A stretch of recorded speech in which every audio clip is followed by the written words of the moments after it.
whatever plans they have, whatever strikes they intend to do in other countries, they should not be using the Signal app to be doing that. It is okay to call a spade, even if it's your own preferred party engaging in the bad behavior. But that's the problem, Piers. We have nothing but hacks in the media in America now, where you're so obsessed with your own precious little tribe that you put your entire country on the back burner because you don't care about the country. You care about whatever political figure you're doing propaganda for. It is pathetic. Okay, look at our economy right now. Benny Johnson, Anna Kasparian, and Brian Tyler Cohen take part in an absolute trash panel where they all fail, they all look like crap, none of them make little to no sense, and it was an absolute train wreck to see. Let's see this trash panel on Piers Morgan Uncensored. 2 hours before it's about to happen on foreign soil involving American armed forces, detailing times, detailing the type of aircraft, the type of weaponry, who the targets were. The group chat was named after the targets, right? How could that not constitute classified information? If that isn't classified information, given the time sensitivity of it and the information in those chats, what is? Well, hold up. Wait a second, Piers. You're not in charge of what's classified and what's not. There's an entire system for that. And you said it wasn't classified information. That system was literally on a live panel. Curiously, that system was on a live panel before the Senate.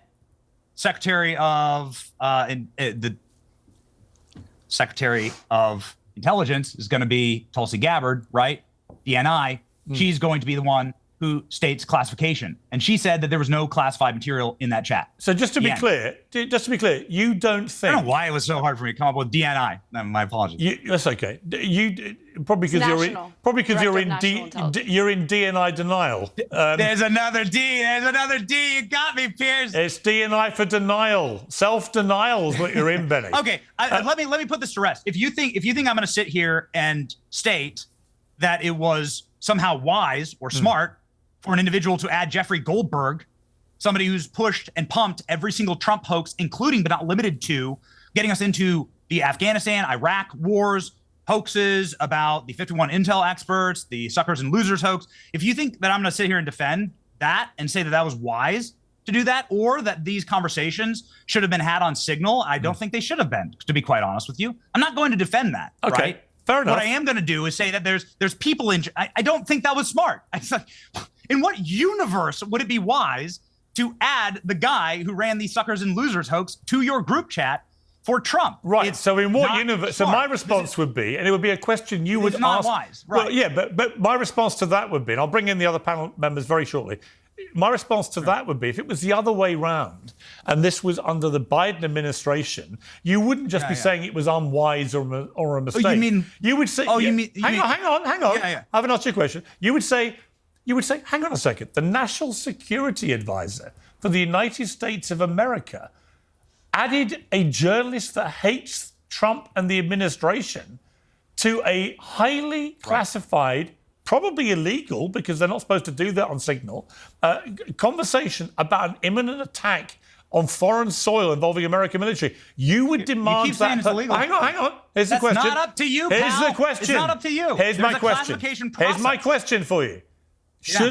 You would have said that National Security Advisor should be fired, wouldn't you? Oh, well, hold on. So Mike Waltz has gone on TV and he's been in front of a ton of reporters saying that he doesn't know this guy and he doesn't have his contact information. He's never met him. And President Trump last night said that it was one of his staffers. So the National Security... Exactly. To be clear. Hang on. The story is not cut and dry. Waltz himself said on Laura Ingraham it wasn't one of the staffers, it was him, right? So he added this person and then said, you know what may have happened here? I just think the guy's name and number were the wrong way. It wasn't the right person to the right number. This guy's the National Security Advisor for the United States of America. He doesn't even know how to make his contacts list on his phone secure. So should he be fired? Again, yes or no? Before I bring the others in. That's not up to me, man. That's up to President Trump, and he says no. So President Trump says no. He's not my employee. Okay. And also, there's so much going. There's so many other things going on. I'm going to come to other things. Technical glitch. All right. Says they're bringing in Elon Musk. We're going to bring that stuff in. We're going to get to it. This is not a very strong showing from Benny Johnson, needless to say. Hoaxes, and the fact that they had a lawsuit ready to go, like the day afterwards, and it leaked the day before the Senate panel, and then that lawsuit gets given to Judge Boasberg. I don't know, man. How many coincidences do you believe in, Piers? Is this like some Christmas miracle for Democrats that need one right now? I don't know. American homeowners are at risk of ads. Obviously, Benny Johnson is the sole person here that is left to defend the right on this panel. You have, left-wing Brian Tyler Cohen, and then you have center-left, or maybe left-center, I don't know, Anna Kasparian. So listen, it's things like this where you gotta find a line, because listen, you can't just sit here and get all flustered, because then you're going to look like one of these unhinged leftists when these lefties get cornered about when the left does something. I think Benny Johnson should have just said, yeah, it was wrong to do, and he should have just left it at that. He should have just been like, yeah, listen, probably wasn't the smartest thing to do. It was a mistake.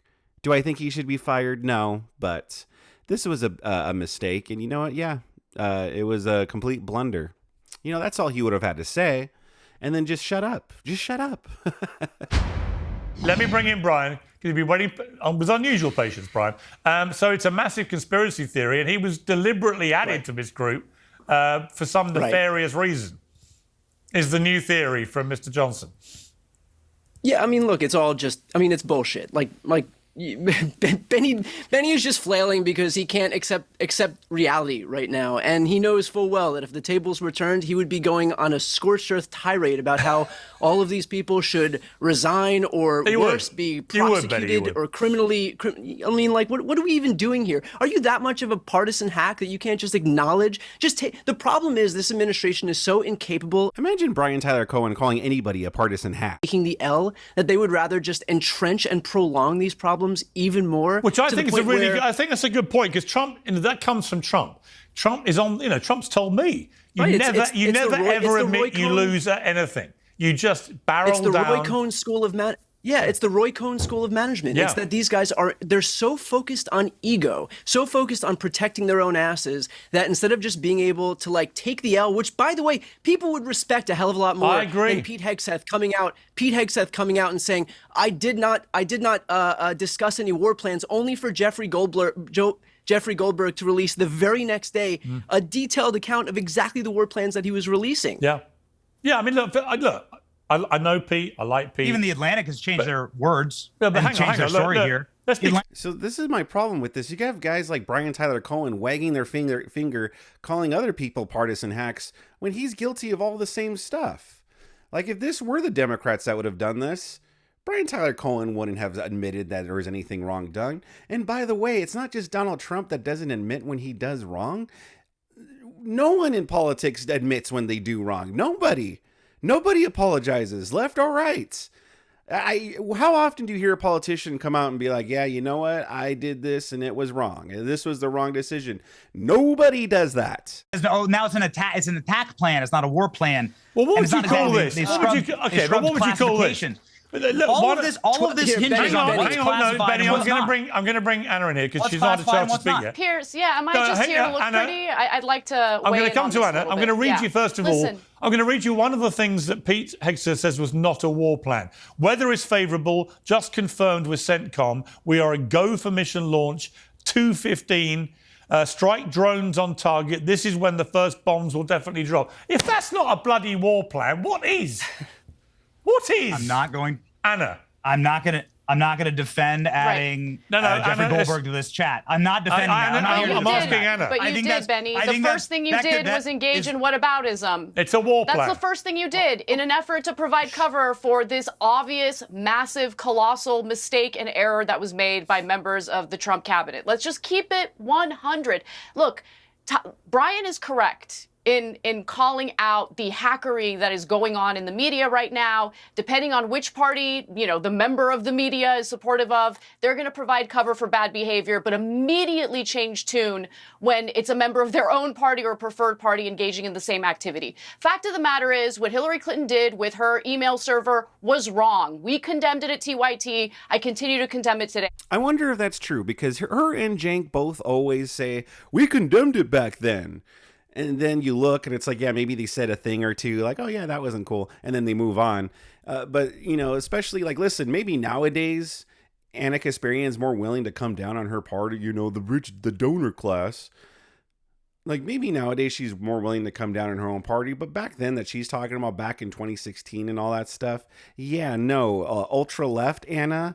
That wasn't too much more that was just as left as like the majority report back then. Yeah, she really expects me to believe that they condemned it then. Again, I'm willing, I'm sure that they said, yeah, they probably said a little something about it, but did they condemn it as much as the right was doing it? And I'm pretty sure they were engaging in whataboutisms back then as well. It's just whenever the Young Turks always said we condemn it back then and we condemn it now, it always, I always want to press X to doubt, especially when Cenk has lied about it. He has said that he has condemned something, and then you go look at the footage, which is still up online. You go and look for yourself, and, they don't really condemn it. Or they say it's bad, but what about Trump? Massive error that was made by Trump administration officials, not just by the inclusion of Jeffrey Goldberg in that group text, but the fact that they were using Signal to communicate, which is not a secure way of communicating about classified information.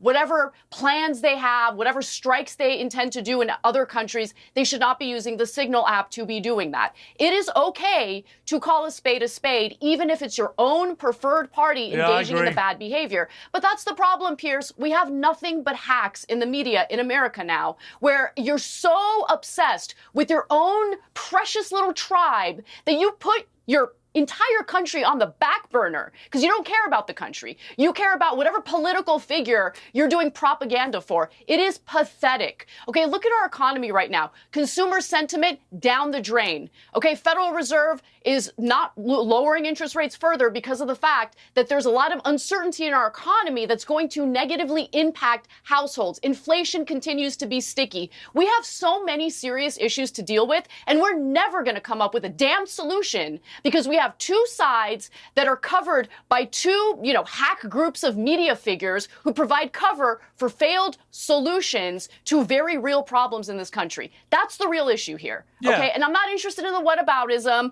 I'm not interested in pretending as though Democrats are perfect or Republicans are perfect. What happened with Jeffrey Goldberg was a big deal. Yeah. Okay, and if they just take responsibility for it, we'll all move on. But that's the other thing. No one ever takes responsibility. Ever. Yeah, it's funny because she's sitting here saying we have a lot of important issues going on in the country, yet she's sitting here ranting and raving over the Signal thing.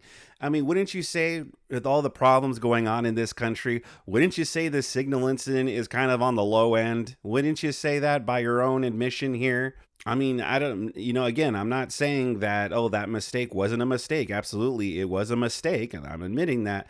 But are we going to really sit here and pretend that this gaffe, this blunder here is going to really affect the country in a huge way? I mean, has it caused any sort of massive destruction or anything so far?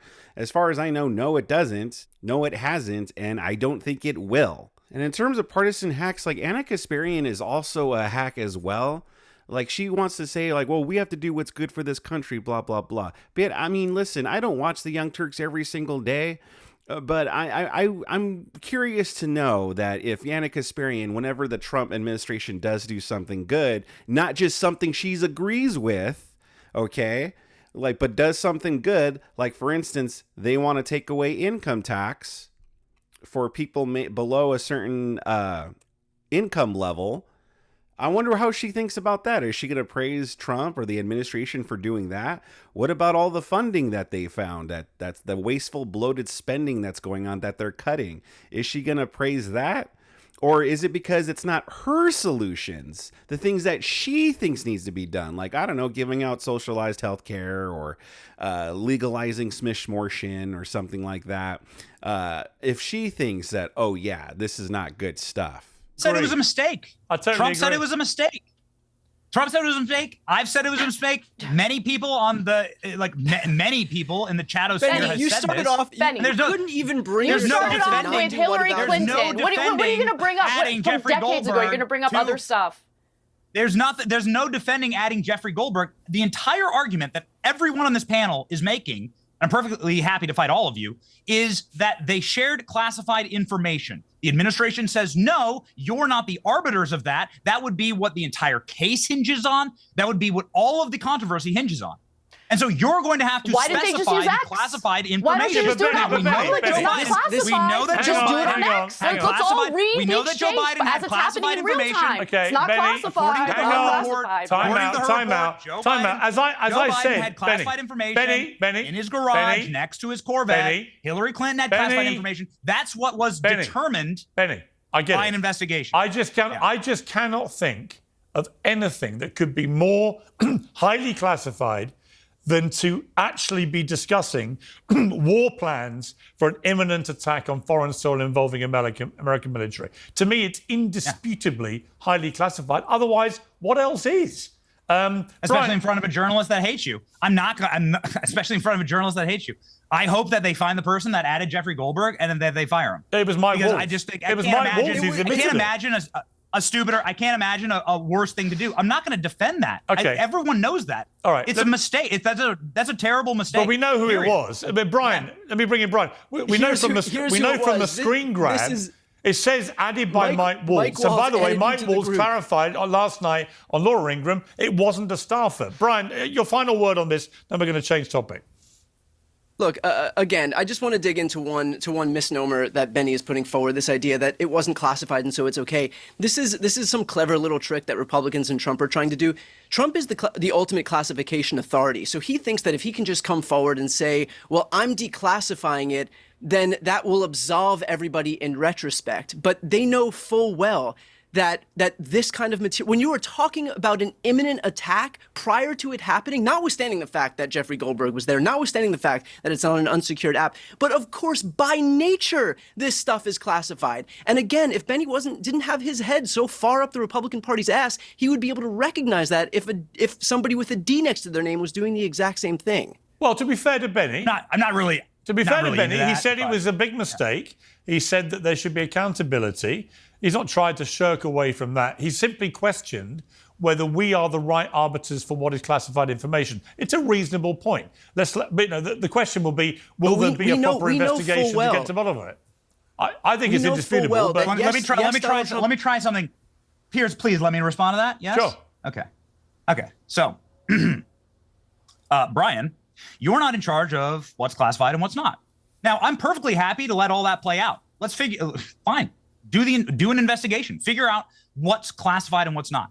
We know that Hillary Clinton had classified information on a private server and that she destroyed it. We know that. That's confirmed. You're not even capable of not talking about Hillary Clinton, are you? Okay, fine. Let's fast forward. Joe Biden. We know that he had classified information next to his Corvette.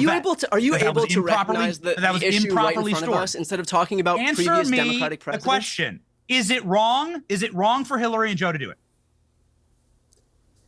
Is it wrong for them to be reckless with classified information? Absolutely.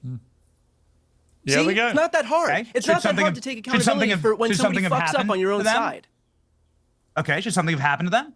Yeah, and I'm saying that it was something. I'm saying that I'm waiting for the classification to figure out what was classified and what wasn't. But would Brian be admitting that? And didn't when these controversies happened, when Hillary Clinton news broke out, when the Joe Biden news broke out, was Brian Tyler Cohen right there condemning them and wagging his finger at them, at the Democrats, for condoning it? Yeah, no, I doubt it. So listen, it doesn't really mean much to me, but let's carry on.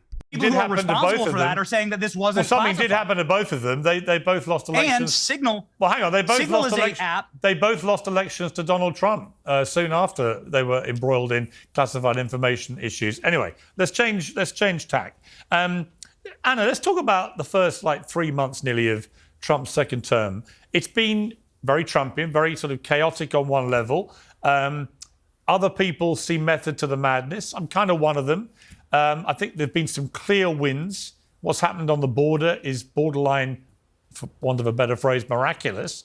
You know, the volume of people pouring over the southern border illegally has been stemmed almost to nothing, which is an incredible achievement. Would you agree with that before we go into other issues?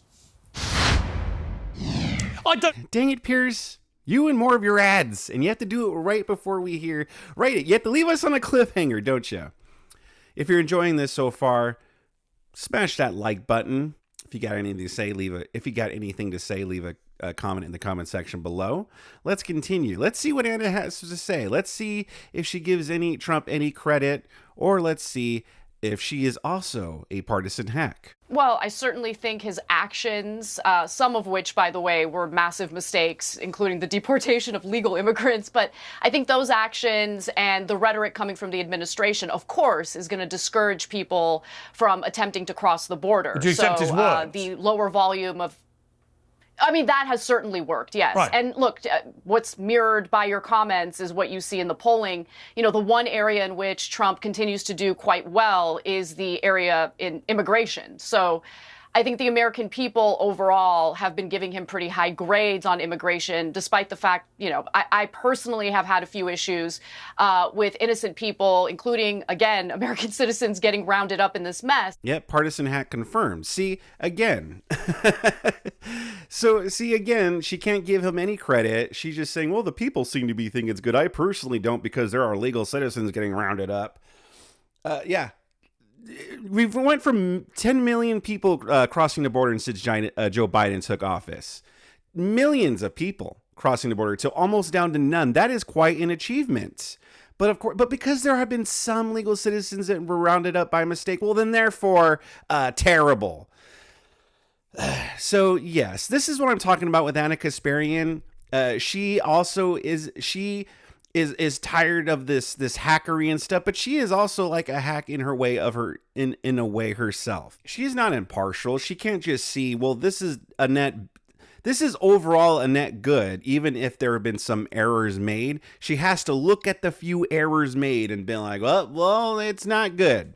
Do you object point to the principle? From previously still remains that, the Biden administration's failures on the border created a groundswell of support for Trump or Trumpian immigration policies. And so again, it's because of so Joe Biden. So the mistake Joe Biden made wasn't just allowing millions of people across the border. No. The mistake that Joe Biden did there was that it made Trump rhetoric more palpable to people and made people resonate with Trump's rhetoric. That was the major thing wrong with Joe Biden's immigration policies, not that he let millions of people over the border. I think Democrats need to take responsibility for that, to be quite frank, because there wouldn't be that groundswell of support if it weren't for the mistakes made by the Biden administration. I completely agree. I mean, Brian, it is inarguable, sure. Come on, Piers.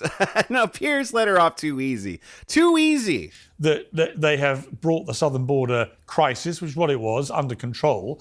This issue of what should be done with illegal immigrants who are criminals is, again, hugely popular with the American people to deport them. And my question would be, I'm not an American, but I have a home there. I've been coming to America for a long time. If I was to break the law as a non-American, I'd be straight on a plane out of there with my visa revoked, right? I mean, it's not difficult. Why should the same logic not apply to illegal immigrants who are criminals? If they are criminals, then they should be. Look, I'm not here to defend somebody who's done something wrong, who wants the privilege of being in the country. If they've done something, if they've committed criminal activity, then of course I'm for that as well. My issue, which Anna alluded to, is the fact that folks who are not criminals are getting swept up because we've completely abdicated the whole concept of due process in all of this. And so I think that that's still important. I think that, look, it used to be a Republican refrain that we're a country of laws, and so we can't just suspend them when it's inconvenient for us to do so. That's a good point, Benny, isn't it? I mean, you must be concerned about. Yeah, no, it wasn't a good point. It wasn't a good point. So I'd like to see the stats of how many people who are here legally that are getting also deported, like a mistake. Like I want to see the amount of people that were mistakenly shipped away. Yeah, and second of all, you can't sit here and talk about due process and stuff when Joe Biden illegally let all these people into our country with his lax policies. It's like sometimes you have to meet extreme actions with extreme action. And so, yeah, I'm sorry. Like, it sucks if some people that are here legally get shipped away wrongly. And I hope that it gets rectified. But I'd rather, it's the same thing. Like, there's innocent people that go to prison and they have due process. You know, they get their trial, they get a lawyer, a jury of their peers, and they're still wrongly convicted. But just because there are some people who wrongly get put in prison or falsely put in prison, does that mean we need to just do away with the whole prison system and we need to do away with the whole judicial system? Like, that doesn't mean we need to throw away the baby with the bathwater here. Process here too. You don't want to have a kind of anarchical setup where anyone can get thrown out without any due process, or do you? Hold on, wait a second. What do you define as criminal? Well, no, we know already. There are some people. For example, there are some members of this so-called Venezuelan laws that have been on the books. Well, there are certain hundreds people of years. Well, the point I would make about say the Venezuelan gang, ratified quite recently. When Yeah. you enter the country illegally, you are a criminal by definition. That's why we call it illegal immigration. You've broken our laws by remaining here without an official invitation. Doing this the proper way, you are a criminal. Therefore, all illegal aliens are criminals by definition. So deporting a criminal alien is the right thing to do by your definition, Brian, because they're criminals. Yes? They May broke I our jump laws. in on that point? So, Benny, that I get what you're saying, that if you're in the country illegally, then the United States has the right to deport you. I understand where you're coming from on that. However, I would just ask to maybe consider the limited resources we have in regard to our response to this issue. So I would argue that it is more important to focus on criminal elements who are actually causing other crimes within the borders of the United States and are here illegally, because we don't have enough detention space. We don't have enough tax resources. We don't have enough judges to adjudicate whether or not the individual who's been accused of engaging in that criminal behavior actually did so. The courts still have a role in our system of checks and balances, and they do need to weigh in and adjudicate whether or not someone should be deported. That's an important part of due process. And I get that people are under the assumption that due process doesn't matter for people who are undocumented, but you would be mistaken in taking that ideology on, because that ends up deteriorating the rights of American citizens. We must protect due process at any and all costs, because if we don't, it'll come back to us in a very negative way. But, you know, I support the Trump administration's efforts in deporting criminals who are engaging in violent crimes in the United States. But I do think it's also important to ensure we're implementing due process so we're not wrongly accusing people of doing things they have not done and then deporting them based on those accusations alone. Yeah. That's too much government power concentrated into one branch of our federal government. I mean, Brian, there was at least one case reported this week of a so-called member of this vile Venezuelan gang where they were identified. Tren de Aragua, I think. And there's one guy who's a sort of, who looks like the least likely member of a Venezuelan gang ever, who's this sort of gay, quite artistic bloke who seems to have been rounded up here. It seems on the face of it to be a complete miscarriage of any kind of justice without any due process. It's those kind of stories which I think are concerning people about the due process. 100%. And it was all because he committed the crime of having a tattoo. I mean, the reality is that if we're in a situation where even one of these people was one single person who should not be there gets sent off, that is a massive fuck up yet again in an administration that's shown that it's perfectly willing to commit them over and over and over again. But look, this is what, so that none of us, so that Anna doesn't get rounded up, so that I don't get rounded up, so that Benny doesn't get rounded up. We cannot be in a situation. Are you a legal American citizen? We cannot be in a situation where we're just allowing people to get deported because they have tattoos on their arms. This is why due process this is important. really important. Benny? Piers, this is really because he just brought in something that is berserker mode. This is bizarre world. So are you asserting that the administration is deporting Americans, naturalized American citizens, or native-born American citizens? Is that what you're asserting? I'm asserting that they are deporting There have people been who a are few not cases of criminal that. It was a aliens. mistake. So you're saying that Anna is here, and Anna, I totally agree with your last point, by the way. And I need to take an aside here. Anna's done incredible reporting on some of the horrific. And I don't think Anna's was a good point, because she's saying, well, we don't have enough resources. So then do we have so then what you're suggesting is that until we have these resources, they should just stay here until they get their due process? Like, if we don't have the resources, well, that means they're just going to be sitting here waiting until their court date. And isn't that what's been going on already? Like I said, I'm sorry, but, let's dwindle this down. Listen, I'm sorry, but no, let's dwindle this down. But yeah, no, I mean, if some, and second of all, she said about the naturalized citizens, that has happened, but it's a mistake. Well, then she kind of shrugged off, but it was a mistake, which shows me that I don't think they were sent anywhere. Like, they might have gotten rounded up on accident, but then let go once it was realized, no, they're actually naturalized citizens. And also about that one guy, everyone's saying, well, he doesn't seem like he's Tren de Agua, and they're just profiling him because of his tattoos. Well, I mean, can't we flip that around and saying you guys are profiling him because he's gay, and his family were like, no, he good boy. I mean, that's all we really have to go on.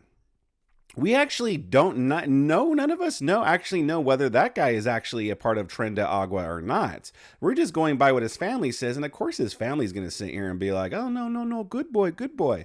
Of course they're going to say that. But both sides are profiling in this case. If he's rounded up because of his tattoos, well, they're going by looks, but you guys are also profiling him due to his looks by saying, well, no, he gay. Gay people can't do crimes. No one who speaks gay could be an evil man. Crimes that have been allowed to happen in this country, some of them by criminal aliens, some of them by American citizens, that don't get prosecuted. And so we cover that on my program. I just want to say thank you for doing that, because it's an awful society. It's a zero trust society when you let criminals out of jail to do heinous crimes. Elon Musk stroke Doge. There's a lot to unpack here, because they are finding a lot of evidence of waste. They are finding a lot of evidence of abuse and so on. But they're also firing a lot of people. And Musk is now being targeted with companies like Tesla, with people, who used to support him vociferously, now turning on him and burning Teslas and so on and so on. So I guess my two questions would be, is Doge washing its face? Is it proving its point enough to justify it? And how long do you think Elon Musk is going to put up with the damage to his existing businesses if they carry on being as pretty devastating as they've been with Tesla? Do you think there's a chance he walks away from this? I don't know if Elon Musk is even tempted to walk away from what he's doing. It seems like he gets a lot of enjoyment out of triggering people who are upset at the potential of losing certain entitlements that they have paid into their entire lives.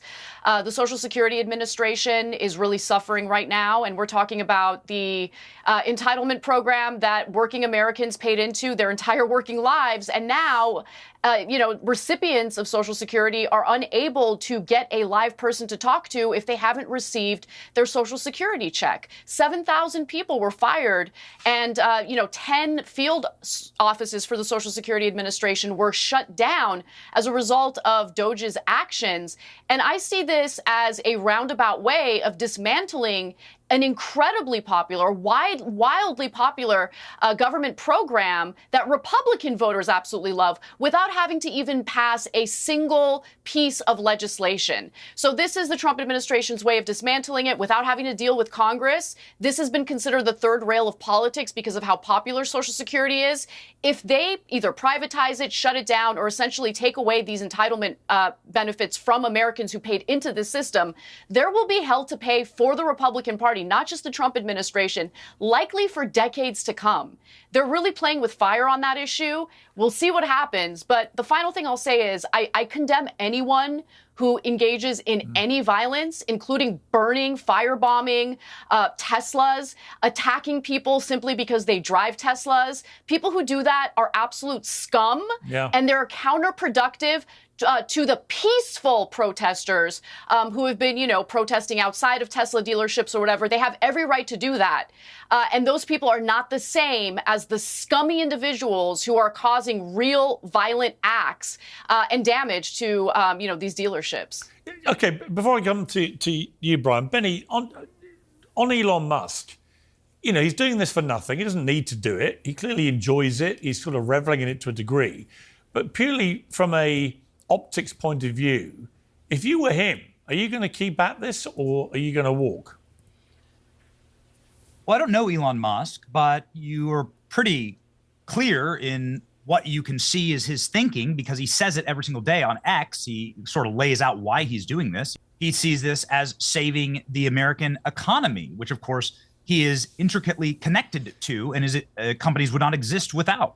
And so he views the righting of the ship and the solving of waste, fraud, and abuse as saving the future of American economy. You cannot run a household $37 trillion in debt. You cannot run a business $37 trillion in debt. You could not run your own pocketbook if you were going down to the 7-Eleven to get a Zyn. You wouldn't be able to buy that if you were $37 trillion in debt. None of it works if you don't solve the fraud, waste, and abuse. And so that's what Elon Musk is doing. And I think it makes a ton of business sense, actually. But when Anna talks about her concern about what happens to the Republicans if they come after Social Security, which is hugely popular, as she said, with Republicans, are you concerned about that? Well, as far as I know, the only people who've been taken off of Social Security are the 300-year-olds who've been getting Social Security since the 1700s. Okay. Brian? No, Benny. They fired 7,000 people. So now people are unable to get in contact with anyone at the Social Security Administration if they haven't received the Social Security check that they're entitled to. We're talking about our nation's elderly. Okay. Well, how many people aren't getting their Social Security check now because of these cuts? That's the more important question for me right here, because that's the most important. Are people not getting their benefits? But of course, like I said, Anna, she always wants to look at the negatives because she's also a partisan hack. Even if she pretends that she's not, she is still left of center. She is not center. She is left of center. And so listen, my question is it a huge problem? Are a ton of people not getting their Social Security? That's the question I would ask. If the answer is yes, then maybe Anna Kasparian has a point. But she's not mentioning people aren't getting their Social Security checks. She's saying people can't get on the phone with them if they're not getting their Social Security checks. So what that tells me is that she's more important with if people have access to the office or not if they're not getting their checks. It's not that so much people aren't getting their checks, because if it was, why wouldn't she bring that up instead of, well, they can't get on the phone with anybody? Oh, no. So important that we protect these people. And again, they paid into this system and now they're being screwed over. It's just wrong. There is a theme. And it's there is a theme, Brian, I would say, developing here about this administration. It's very fast, it's very furious, it's very big thinking, it's very bold. But if you look at all these things, whether it's Doge, whether it's the border and people slipping through the net, there are people slipping through the net all over the place, perhaps because of the speed that they're moving. Did what happened with the signal thing, was that because they're all just moving too fast and trying to be and not really giving enough time to really think things through?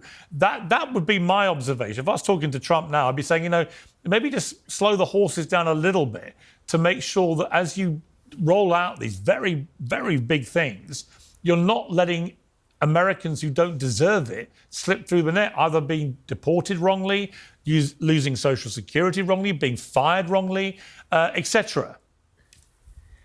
Well, look, I would say the easy analysis of this is to say that they're incompetent. And I do think that they're incompetent to a degree. But I also think that in large part, this is what they want Elon Musk to isn't do. incompetent, is he?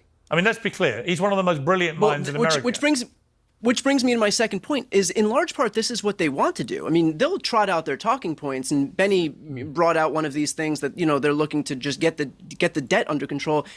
They're adding money to the deficit, which is going to explode the debt even further. And so like this notion that we're just getting our spending under control, they needed to try to cut a little bit so that they can, including Medicaid and food stamps, $880 billion in energy and commerce, which will cut Medicaid, $230 billion in the Agriculture Committee, which will cut food stamps, to try and offset just a fraction of what they're going to add by virtue of $4.5 trillion for a tax cut that's overwhelmingly going to favor millionaires and billionaires. So we can say that they're incompetent for some of the egregious things that they're doing, but in large part, they're doing exactly what they want to do. They're not focused on the debt. They're not focused on trying to help people or make sure that they have adequate health care or grow, add jobs or whatever it is. They are doing what they need to do for the people that they're looking to help. And that is overwhelmingly people who are exactly like Elon Musk. And by the way, Piers, I would take issue with how you framed Elon, because he's not doing this as some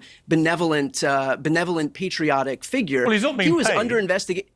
He was under investigation by nearly every single agency that he and Donald Trump have gutted, whether through gutting the agency itself or firing the inspectors general. Department of Labor, NLRB, USAID, CFPB, EPA. And so Sure. this isn't some indication of like benevolence by this patriotic figure. Yeah, but hang on, He is helping himself. He's deriving personal being investigated or even sued. That's perfectly reasonable, normal business practice. It's whether those investigations or lawsuits lead to anything being actively overturned or then being punished for it. Trump is already on the record as saying, look, I will accept the ruling of judges on these things if we get challenged, but I'm not going to be blasted off my mission statement I made as a candidate. Many people would say, and I think there's merit to this, Trump is doing exactly what he said he'd do. And you might quibble whether they're going to reduce the debt or not. You can't tell after 10 weeks whether an administration can reduce the debt. You can after 2 years, and if they haven't reduced the debt after 2 years, then they're going to get a shellacking in the midterms and probably get a shellacking in the next general election. But I do think trying to assess whether what they're doing at the moment can reduce the debt is a bit preposterous after only, 10 weeks? Well, it's not preposterous if you have the CBO score that shows exactly how much is going to be added to the debt. And so again, if you're passing it, I mean, it's just math, right? If you're cutting programs that don't amount to as much as you're adding by virtue of these tax cuts, then you are going to add to the deficit, and that's going to balloon the debt, which is to say nothing, by the way, of the amount of federal revenues that are shrinking by virtue of the fact that the economy is doing poorly right now. Well, it is, except I would say, Benny, if I'm Donald Trump, that his own approval rating has never been higher as a president. No.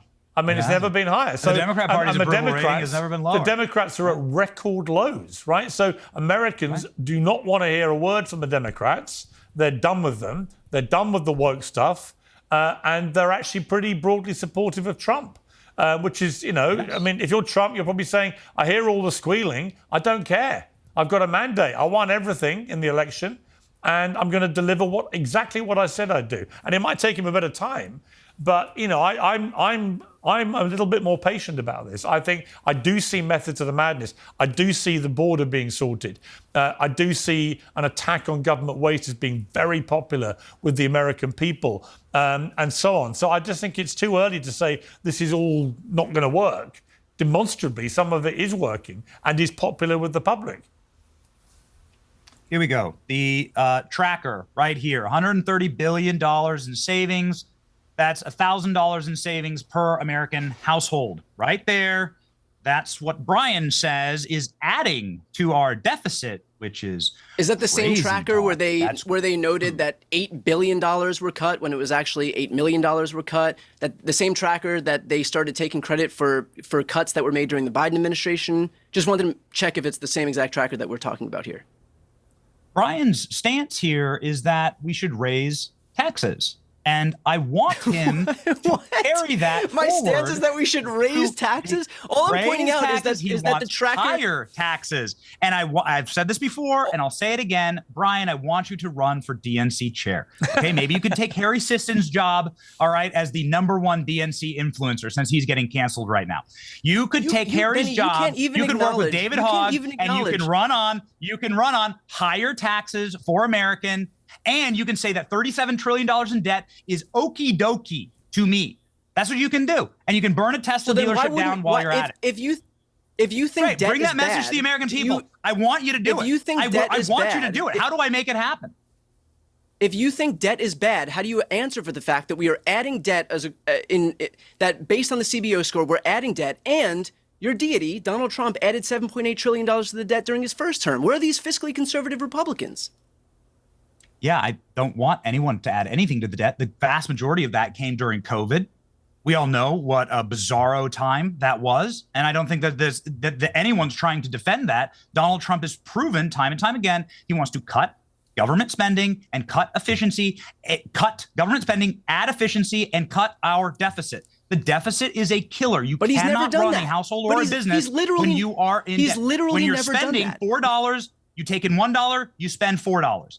That's what the country is doing right now. Benny, he's never done it. He's never done it. You keep saying that he wants to do things that he's never done. It's like amazing. He's been in office for 2 months. Well, he didn't have 4 years. Hang on, Brian. Well, hold on. Brian, he didn't have 4 years. He had 3 years and a pandemic. The highest revenues. It would have 4 been years in the interesting pandemic, what would but have the highest happened revenues. Without the pandemic, Fire. Trump's economic record in the first term would have been a lot better. I've always said Trump would have won that election. And without 9/11, exactly George true. W. Bush's Okay, so presidency events knock off your agenda very quickly if you're not careful. Anna, I want to bring you in on another part of all this. Again, the D's, deportations, but a slight variant, which is student deportations. We've seen this big row, obviously, recently about the Columbia University student who was alleged to... I mean, absolutely correct. Brian Tyler Cohen, all these Democrats, their solution is they just want more taxes. We just want us to pay more and more taxes because they want the government to take care of everybody. They want more money for the government to take care of us with government programs and such.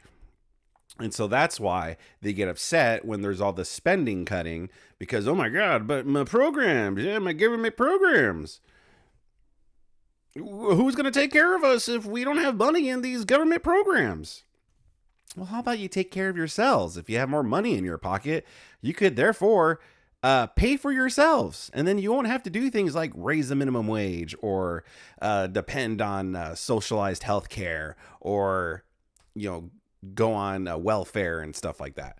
Maybe if we're sending less of our money to the government, then maybe more money we will have. Pro-Hamas. It seems to be a bit of a foggy picture as to whether he was or not.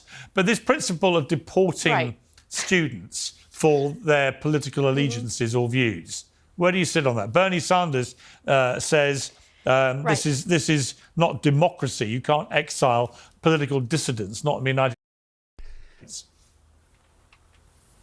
Well, I mean, our government will certainly try to do that as long as the government of Israel demands it. And our government, whether you're talking about Democrats or Republicans, is completely controlled by the Israeli government, and they're going to do the Israeli government's bidding.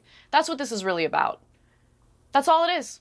So protesters who are legal residents, permanent residents who have green cards, will be deported simply for exercising their freedom of speech and criticizing how the Israeli government is prosecuting this war in Gaza, slaughtering tens of thousands of innocent women, children, elderly people, civilians. They're going to continue the slaughter. They don't want any backlash from anyone in the United States about it, including American citizens, including permanent residents. And remember, Miriam Adelson and the Adelson family overall gave Donald Trump hundreds of millions of dollars to not do what's right for the United States, but to do what's right for Israel. So Donald Trump is going to do that. He's transactional. Money talks for him, and he doesn't care.